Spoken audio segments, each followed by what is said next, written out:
Ma'am, pwede pa po ba ako mag-take ng quiz? Sorry po kung absent ako kahapon. Nilagnat po kasi ako eh. Ay, hindi na pwede. Di ba sabi ko, pag absent na, bawal na mag-quiz. Ano yan, one day lagnat? Tigilan mo ako. Ang sabihin mo, tinatamad ka mag-aral. Ma'am, please, sige na. Humahabol po kasi ako ng with honors eh. Oh, pake ko. Kung gusto mo mag-with honors, hindi ka dapat nagkakasakit.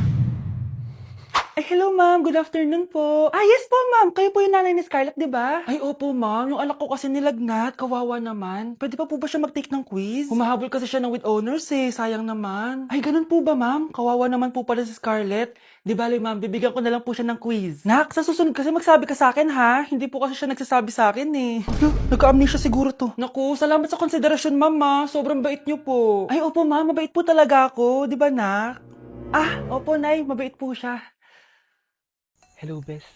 Sinundan ko si Miguel. Bes, ano nakita mo? May iba na ba siya? Confirm. May kabit yung jowa mo. Ha? Sino naman magiging kapit niya? Kabit niya si Scarlett. Hello, Bes? Nasaan ako? Anong gagawin niya sa akin? Tama na! Bakit ka nagmamanman sa bahay namin? Spy ka ba? Walang yaka! Inagaw mo yung jowa ng best friend ko! Pinagsasabi mo, be! Ako, ang tunay na jowa ni Michael. Never naman nagustuhan ni Michael yan si Samantha kasi ang pangit niya, no? Ganun ba? Oo, kaya magdusa ka dyan. Wag! Jessica, Samantha! tara, natakas kita. Grabe, Bes. Kung ano-ano na ginawa sa'yo, ang ganda mo pa din. Be, thanks to the perfect stay, velvet matte cushion, na Skintific. Bago ako pumunta dito para sundin si Miguel, nag-apply na ako neto. Dahil long-lasting ito, high coverage, and waterproof, siguradong all day fresh ka. We, talaga ba? O eto? O, diba? Ang ganda ko pa din. Hindi na kailangan mag-retouch. Ang gagaling nyo din, no? At may tagapagligtas ka pa. Si Samantha. Samantha? Ikaw ba yan? Anong ibig sabihin nito? O, di ba? Ako ang tunay na jowa nito ni Miguel. At ikaw, kabit ka lang. Pero... Walang iya ka? Pero babe, ikaw na mahal ko ngayon. Tingnan mo nga itsura niyan. Wala akong pake! Magsama kayo ng pangit na yan! Lumayas na kayo dito! Ang dadrama nyo, ha? Basta ako, ganda lang ang ambag ko. Kuya, may tumatawag sa'yo. Si X! Sagutin mo na. Wala ko lang sabihin, di ba ako handa? Si X? Akin na ako kakausap. Ma! Tawag-tawag ka pa. The ex you were calling is now moved on and is now happy with his new crush. Please don't bother to call again. Thank you. Ma, anong ginagawa mo? Oh, di ba nakapag-move on ka na? Oo. May bago ka na nga crush eh. Sino? Siya, di ba? Ay, hello!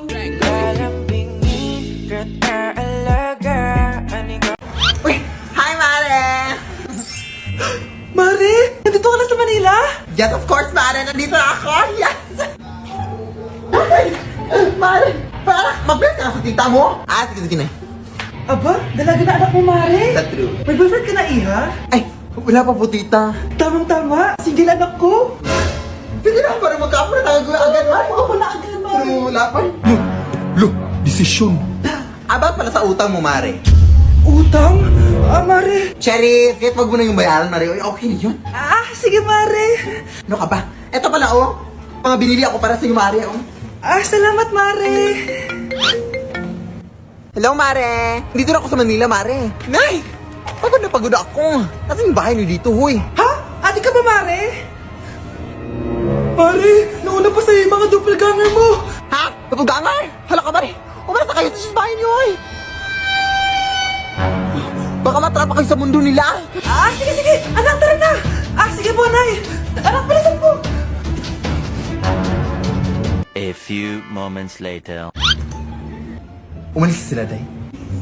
Hala, thank you, Day. Maasahan talaga kita, eh. Halika na dito, anak. Dito na tayo titira. Sige, Nay. Ang sarap ng pagkain! Nag-enjoy ka ba? Oh, anong problema? Tanong mo sa sarili mo. Ha? Bakit ako? Ewan ko sa'yo. Tinatoyo ka na naman, no? Ayoko na! Palagi na lang ganito. Ano bang ginawa ko? Nahihirapan na ako.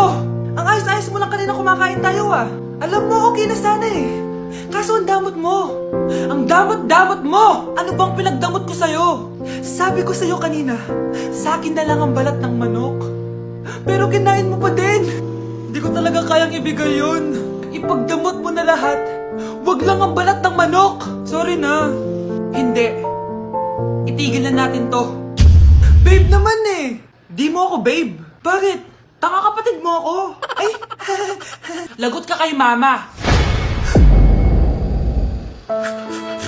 Hoy kayo matulog na kayo. Papatin ko na yung wifi. Sige na. Buti na lang may data ako. Babe, okay na. Babe, para kang tae. Bakit naman, babe? Kasi hindi kita kayang paglaruan. Parang tanga to. Ano ba yan natin? Likot-likot mo. Nagre-review ako dito. Alam mo, kailangan mo ng jowa kasi ang boring ng buhay mo. Ate, di ko kailangan ng jowa, okay? Kailangan ko maging top 1 sa school namin. Kuya! Sino ba naman tao natutulog na nakasalamin? Ngeta naman, Kyle! Natutulog ako, di ba? Hindi ako yun natutulog ako eh. Kung ayaw matulog, mapatulog ka. Ba't ang ingay ng mga batang yun? Teka lang. Ano ba yan ang ingay nyo? Hindi ako makapag-focus dito. Yun ang matulog, mga punyeta talaga yun. Sinali, bakit? Bakit ang ingay nyo? Di ba sabi matulog na? Matulog na kayo Yes, makakapag-tiktok na ako.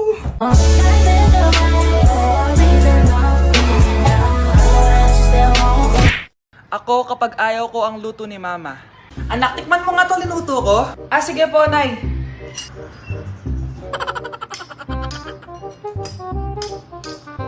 Nay, ba't ganito po yung lasa? Ayoko po nito. Anong sabi mo? Makakatim ka sa akin. Pasok mo subonganga mo yan. Sige po, Nay, kakainin ko na. Si mama kapag ayaw niya ang luto ko. Nay, tikman niyo po yung niluto ko. Ano ba to, anak? Ganito yung lasa nito. Ayoko nito, ayoko. Ayoko talaga, maalat. Ayoko. Masyadong maasin. Ayoko talaga, anak. Galingan mo pa sa susunod, Ayoko talaga to eh. Oh, ma, ayaw mo talaga, pero naubos mo, no? Nay, si tatay may kausap na ibang babae. Ang sweet nila. Ha? Asan tatay mo? Nandun po siya, Nay. Oo, sige, kita tayo mamaya. Hoy, sino kausap mo? Kaibigan ko lang sa trabaho. Ganda na bracelet mo, eto. Binigay lang ng kaibigan ko. Okay. Hello, nandyan ka pa? Di pa rin kita mas mag-usap? Sandali na lang to, darling. Umamin ka sa akin, may kabit ka, no? Ako may kabit? Nagpapatawa ka ba? Siguraduhin mo lang. A few moments later. Uy, Mare! Uy, anong balita? Tignan mo yung bracelet na binigay sa akin ng boyfriend ko. Wow, ganda! Ganda, di ba? Sabi niya mahal daw to. Hello po, ma'am? Hinahanap po kasi namin yung nagnakaw ng bracelet. Ganito po yung itsura niya. Mare, sabihin mo wala ka nakita. Sige. Sir? Sila po yung nagnakaw. Mare, akala mo di ko alam na ikaw ang kabit na kasawa ko? Anong nangyayari dito, darling? Oh, eto na pala siya. Couple bracelet pa kayo, magpapaliwanag ako, darling. Sumama na kayo sa akin sa presinto. Sige na, huliin nyo na yan. Darling, magpapaliwanag ako. Darling! Walang hiya ka. Magbabayad ka. Ayun na, bilisan mo. Hala, dugo ba yung pinampunas niya sa mukha niya? Anak, tignan mo to, Ano yun, Nay?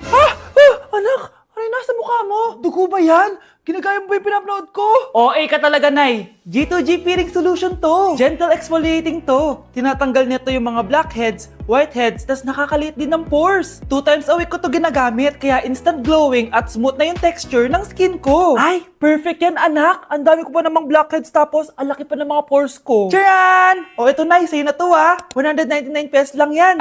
Thank you, anak, ha. Huwag mo na ulit ako gugulatin ng ganun, ha. OA ka lang talaga, Nay. Kinulong po ni nanay si Scarlett sa bodega. Ha? Anak? Anak? Walang iya talaga yung tita mo. Anak, sorry kung ngayon na ako nagpakita.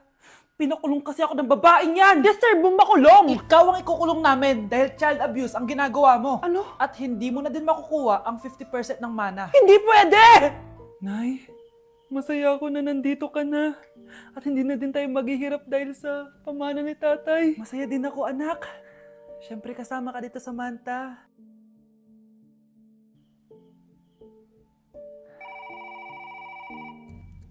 Ano ba? Bakit tawag ka ng tawag, ha? Oo, wala silang kaalam-alam. Sige na, baka mahuli pa tayo. Sa wakas, sa atin na ang mana. Maghahati tayo dito. Palayasin mo na yung mga batang yun, ha? Ako bahala. Ang galing talaga natin magpanggap, babe. Mga anak, aalis na tayo dito sa bahay. Lilipat tayo sa mas malaking bahay. O eto, mga gamit nyo, inimpake ko na. Talaga, nice. Scarlett, huwag ka maniwala dyan. Nagpapanggap lang yung nanay mo. Samantha, ano yung mga pinagsasabi mo? Magjowa sila ni attorney. Sinet up nila tayo. Ganyan ba ang ugali mo, Samantha? Kaparehas ng nanay mong sinungaling? Samantha, ano ba? Kung ayaw mo sumama, edi wag.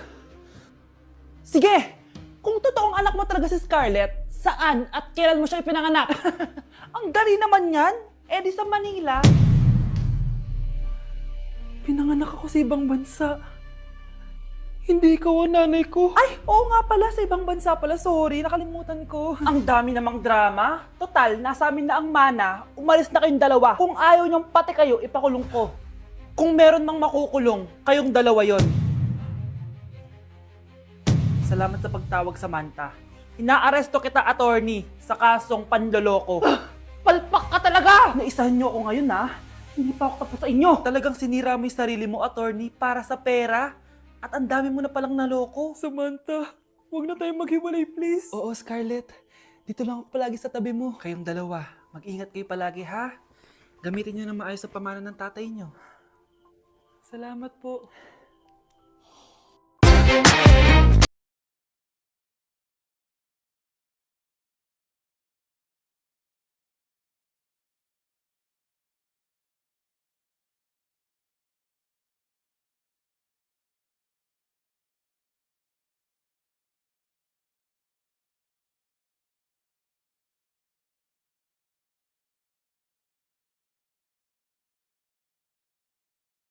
Ako makapaniwalang may pinapatayo na tayong bahay. Nay, deserve natin to.